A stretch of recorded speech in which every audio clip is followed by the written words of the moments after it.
Ladies and gentlemen, we are coming at you live from episode 23 already, of Life on the Rocks with your host, Connor LaRocque. Today's featured guest in the hot seat is my good friend, Steve Doni. How you doing, my friend? Good, Connor. And yourself? I'm doing very good today. It's an absolute pleasure to have Steve on the show today. For anybody who doesn't know, he is actually a local mortgage broker within the city of Greater Sudbury, working for the Family Group. He's a very active member of the community of Greater Sudbury.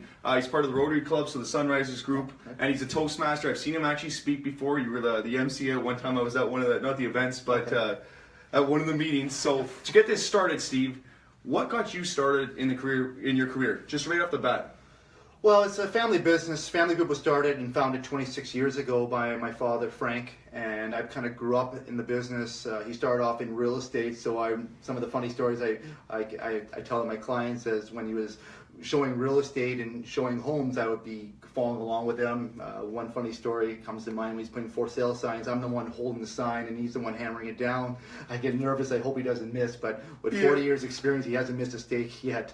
So it just evolved from real estate to mortgage brokering as well. So for the past 26 years, that's when Family Group's been around. And I grew up in the business and I've been full-time for the past 19 years. So it's just a kind of a natural progression.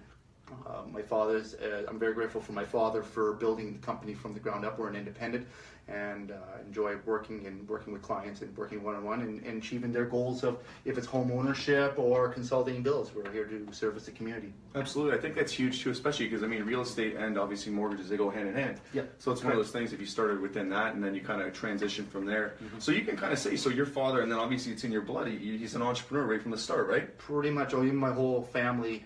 My sister owns a practice, chiropractic practice here in town. And my uncles have run their own successful businesses. So yeah, it's kind of like in the family blood, as you say. Yeah, absolutely, yeah. Canada, built by entrepreneurs. I guess that's the saying, right? You need to have entrepreneurs getting stuff going within the community. And you're also, so we already talked before. I was saying that you're a Toastmaster. How long have you been with Toastmasters? I started Toastmasters on and off since 2009. So I'm part of the Thursday night group with the Greater City Toastmasters group. And I think it's a great way to improve on like leadership and communication skills, just how to be a better communicator. And I throughout the years and the knowledge I got and the experience of practicing speaking in front of people or live like this, it gives me a chance to improve on speaking skills, which I found would benefit for if it's work or some of my passions that I love to do. Definitely. I mean, yeah, obviously communication, everything, whether it's verbal or nonverbal. I want you to talk to me about this for a second, especially there's such a fear associated with public speaking. Obviously, I'm a public speaker as well. Yeah. And it was one of those first things when you first walk up there, you're like a deer in the headlights. You're thinking, what's going on? I want you to walk me through that for a minute. Talk to me about how you kind of got over that fear of going in front of an audience and talking to people. Was it just more doing it? Or is there any tricks you have? I think, Connor, you said it right. It's practicing and getting up there to talk. And what's great about Toastmasters, and we have several Toastmasters group here in Sudbury, you're going to be in an atmosphere that's going to be very positive. You're going to have great teachers and great mentors.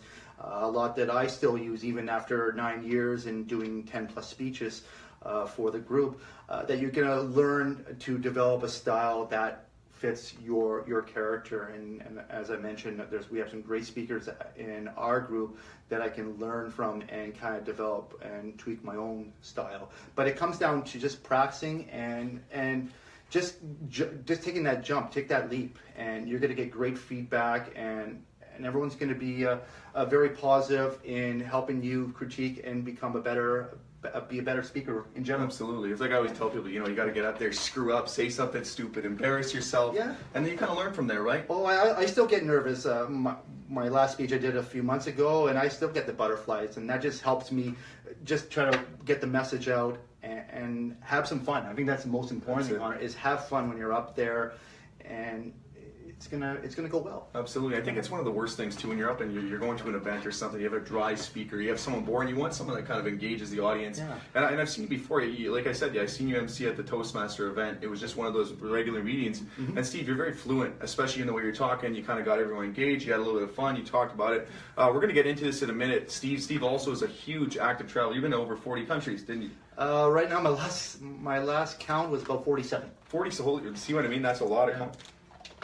I've been lucky, I haven't even went to Europe, but I've been all over North America, but not going anywhere. I want you to talk to me about how traveling has kind of expanded your sphere, and then we're going to go back into the business end of this for a second. Sure. Traveling is one of my passions and one of the things I enjoy doing. Just visiting different countries. They're so new and there's so much experience to see from sculptures, architect, museums, memorials, the food, even the people. I get the chance to meet from people from all four corners of the globe, and I have such a wonderful experience, and it gives me something I can fall back, meaning I'm so grateful to be living in Canada, probably one of the best countries in the world. Absolutely. And then because I've been to some places where they don't have the same things that you and I take for granted. But overall, just the experience and being able to just different ways of life and the people you come across. I think that's something that I can always take home, and it's something I can always remember for as long as I'm here. No, 100%. Do you have any countries specifically that really stand out, that kind of left your mark on you, that you learned something very significant when you went there? I know it's a deep one. There's probably a lot of places. I get that question. I get that question asked a lot. I think one of my passions is I love history. So a lot in Europe. I love World War II, Cold War. Some countries that come to mind off the top of my head is Germany, Russia, Budapest, where there's so much that old communism and democracy and the big battles between the two of them. We're going back 50, 60 years ago, but there's still some of these countries still have reminders and museums to show about what our past is. No, 100%. I find that very fascinating. And in school, you were actually coming from a financial background, correct? Yes. So you didn't study history, but it's obviously one of those things that's your passion. You kind of get into it. Yeah, I loved when I took in high school. I was a bit of a history buff, and so I enjoyed if it was Canadian history or ancient history. Definitely. And it kind of helps when you're learning about. I've been to one of my countries is Egypt, and learning about the pyramids and the different gods and religions, and then all of a sudden I'm in Cairo and I'm in a pyramid and I'm actually touching hieroglyphics and the things that I saw in books. Now I'm seeing it with my own two eyes, and that's a really, really good. It's something you actually get to soak in, right? You kind of look at that and then you see it. It makes life from a different lens. Exactly. I've always wanted to go to some of these third world countries because I feel so bad that you see some of these people. They're kind of exposed to these warlike realities or mass poverty. And I think it would really put things in perspective, especially with everyday people, especially millennials. So I'm obviously I'm a millennial myself, and I like to take a hit on my generation. Yep. But I find there's a lot of different things. Like if we kind of go into that perspective where you get to see somebody really suffering, and it kind of, like you said, it kind of makes you relate to other people a little bit better. Yeah, they may not have the same luxuries as you and I take for granted, but they not be necessarily poor in their mind. No, absolutely. They live off the land, and they're some of the most happiest people in the world. Yeah, no, absolutely, yeah. It's funny, it's not living up a materialistic reality kind of deal, right? Exactly. I want to go back for a second. So I want to ask the importance, and I don't mean this the wrong way, but a lot of people, are going to jobs today that they're not enjoying, right? Mm-hmm. And it's one of those things where it's very rare to find people getting ready to go to work and excited to go. How important is it when you can go on these travels, it kind of gets you out of the office and you kind of reset, then you come back, you feel refreshed. How important is that for you?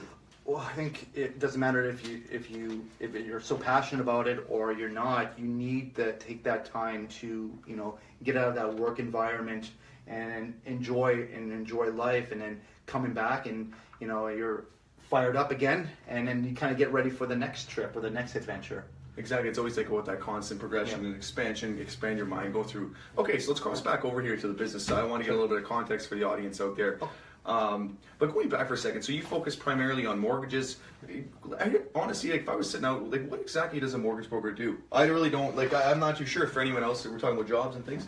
Well, what a mortgage broker, the comparison I like to use is like an insurance broker. Okay. So when you want to get insurance on, let's say, on your home or on your contents, you would contact one of the local brokerages, such as like Cambria Insurance, Allstate, Cooperatives, because they have insurance. That's my dad. No, I'm just kidding. I'm just kidding. I was gonna say that. I know. I'm just kidding. No, I'm just kidding. But these companies, they have those brokers. They have companies that they will go and shop for on your behalf, and they'll try to find the best product. And the same thing is what Family Group or other brokerages in town. Like we deal with the major banks.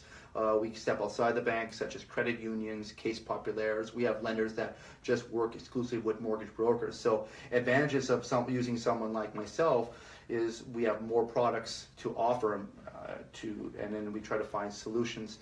We specialize in first and second mortgages and loans.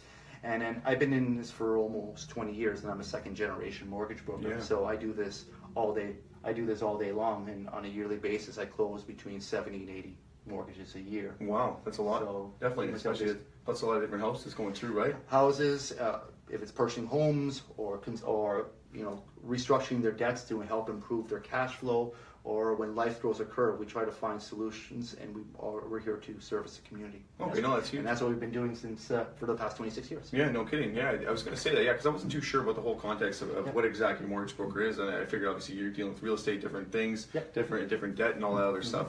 I want to ask you for a second too, and I come back to this, I always touch this on my show, I always like getting people's opinion on it. How do you feel about the whole aspect and the stigma associated with the aspect of selling? So many people have the stigma associated with being a salesperson, right? And I have no issue with telling people, I own it. I own it for the sense, and I'm not saying, I always say the exact same thing.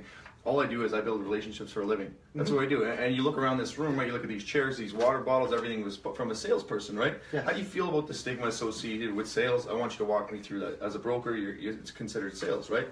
Well, we're here to build, we want to work with our clients and build a relationship, and we want to create a positive experience. And our tagline is called making a difference, and that's what we want to do. No matter what the outcome comes, we're here to educate and to service, and hopefully we give good advice that they can make the right decisions in if it's home ownership or putting debts together, or maybe just waiting for the right moment to buy a home. No, or absolutely, buy another property. That's what we're here as experts. We're trying to advise what's the best move, and exactly, and go from there. And basically build a rapport. Yeah, no, exactly. Build a rapport, and you build such a strong relationship that people will keep coming back if they need someone for advice. You're the expertise on that. Oh yeah, if it's next month or maybe even 5 years. No, absolutely. We always leave our door open, and we want to give people an opportunity. And there's such great mortgage professionals out there in Sudbury that are there to help the consumer, definitely. help the buyer or the borrower, I should say. I know a few of them actually myself. I've met a few as I go along, and that's why I asked you the question, what does exactly a mortgage broker do? I wasn't too sure, right? Going forward though for a second, I want you to talk about, so we talk about the sales side, but obviously it goes hand in hand with the marketing side. What is it that you have to do specifically to kind of get yourself out there, distinguish yourself in today's market? You have a lot of people, and I know it's a loaded question, but just out of a sense, like, certain things, and obviously the business has been around for 26 years, so it has a significance there. What are some other things you like to do, or just get out in the community more so, meet people? I think that's the best thing to do is get out there and meet great people like yourself, and meeting like the banks, credit unions, getting involved with great organizations. If it's Toastmasters, Rotary, there's the Rotaract Rotaract here in town. And there's other great even associations and charities, and there's many opportunities you can meet great people throughout Greater Sudbury. And I think just get yourself out there, get yourself exposed. Exactly. And I think that's the best. I would say that's the best way. As I said, I was grateful. My father built the company from the ground up, but my father only took it so far, and I'm here to take it. You took the flame, and now it's your turn to go through with it, right? And build family the way I want. Absolutely. How I want to see it. No, I like that too. And then you learn, like they say, you stand on the shoulders of giants, and you kind of learn from there. I find it funny. My father was different. Where I tell people, listen, you gotta laugh about this. I told my dad, I'm like, as soon as I graduated university, I wanted to go work in insurance. I figured, my whole family's built an insurance empire. And then what ended up happening was I go up to him, I say, yeah, Dad, I was like, okay, I want you to hire me. Like, I'm ready to go. I'm ready to become an agent. He looks at me, and no word of a lie, he's told me, he's like, Connor, he said, you either go to law school or start your own company. He said, I will make sure nobody gets you hired. So I had to go into the trench. I was like, I'm not going to law school. That's like the last thing on my mind, right?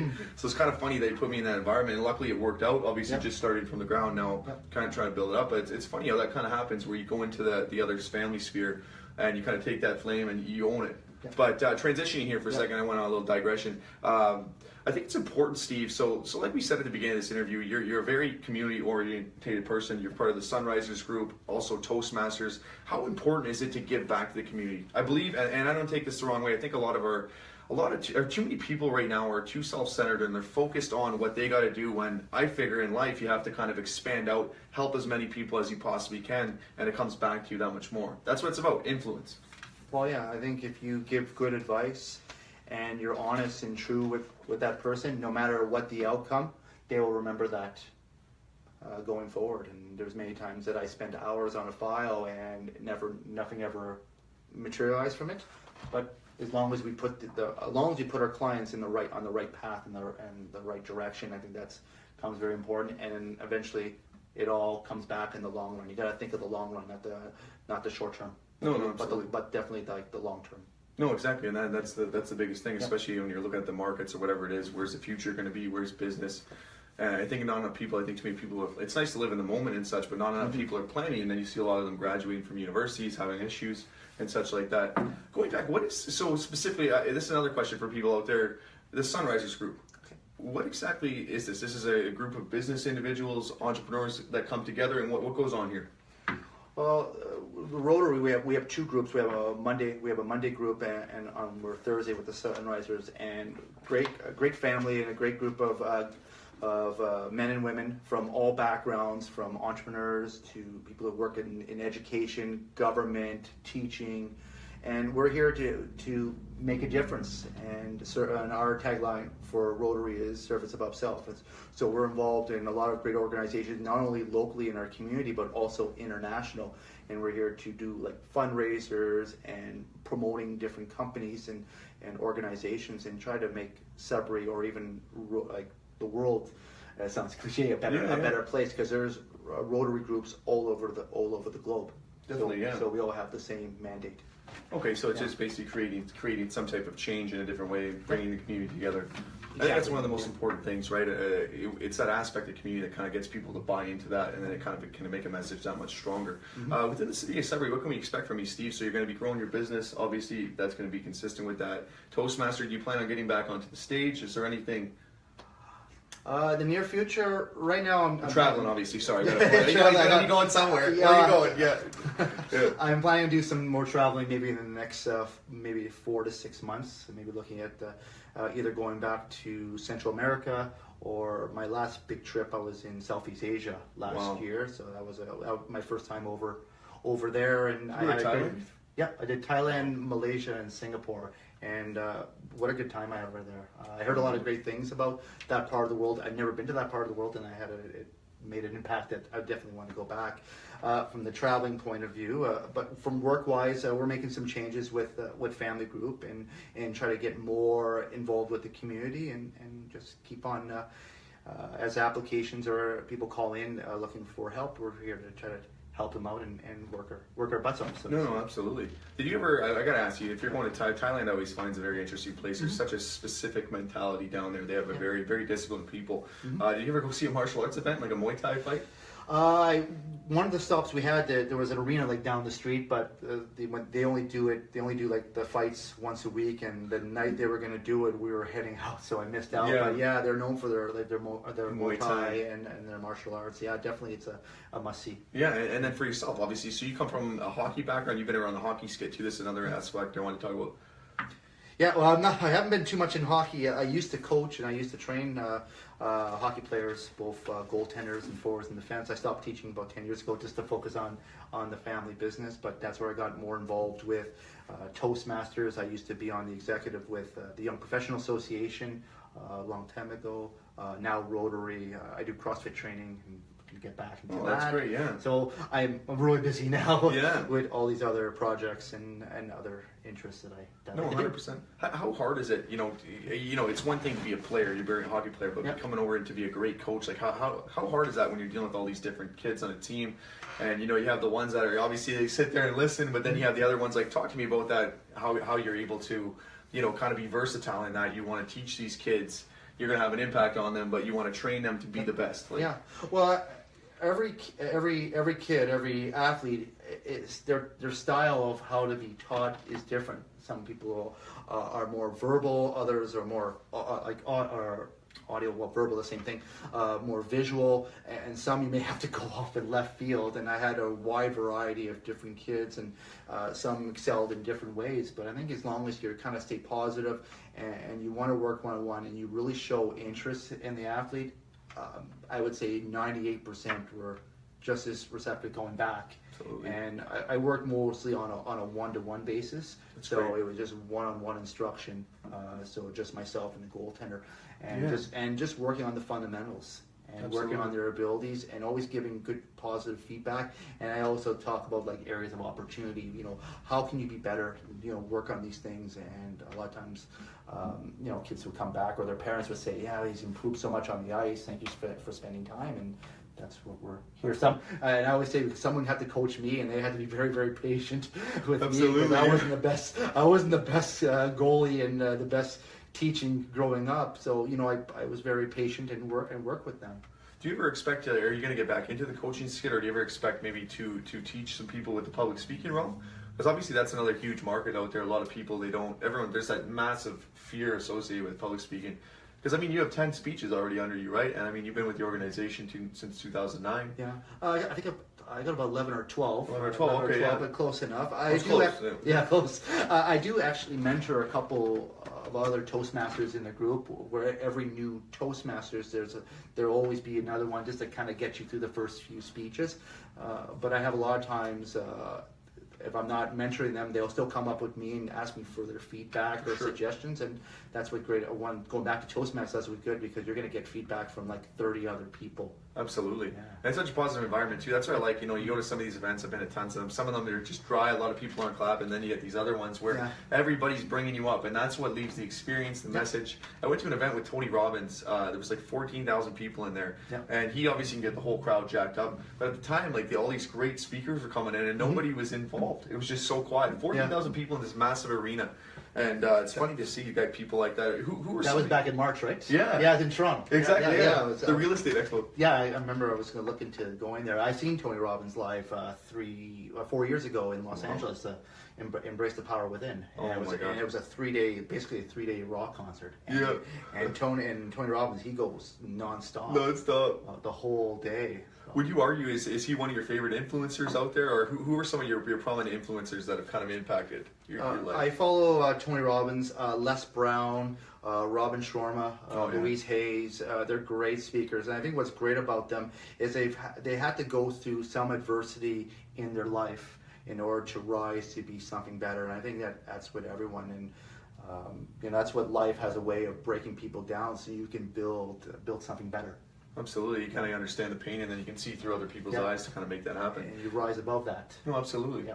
I think Tony Robbins, he was probably one of my favorite influencers I've seen around. He just has something to knack with people, and that energy that comes off him. I try to project that myself. You can feel it, you know, it's like that big kind of bolt of wave. Yeah, that aura that he creates, and he has a great rapport to the crowd if it's you know, one-on-one, or if you have 6,000 people from 40, 50 countries around the world going to listen to one of his 3-day talks. Absolutely, I think it's huge. The 6 days too, he does some of these. Yeah. To close this interview off, and I mean, I don't want to be generic. I know a lot of people ask these same questions, but this is a good one. You always can get it because it gets you thinking for a second. Steve, what is one of the greatest pieces of advice, something that sticks with you in your mind that you haven't said in this interview that comes out that you want to tell the audience that could maybe impact them as a millennial or anybody else out there, something that's very valuable to you that you learn in your life that you'd like to share?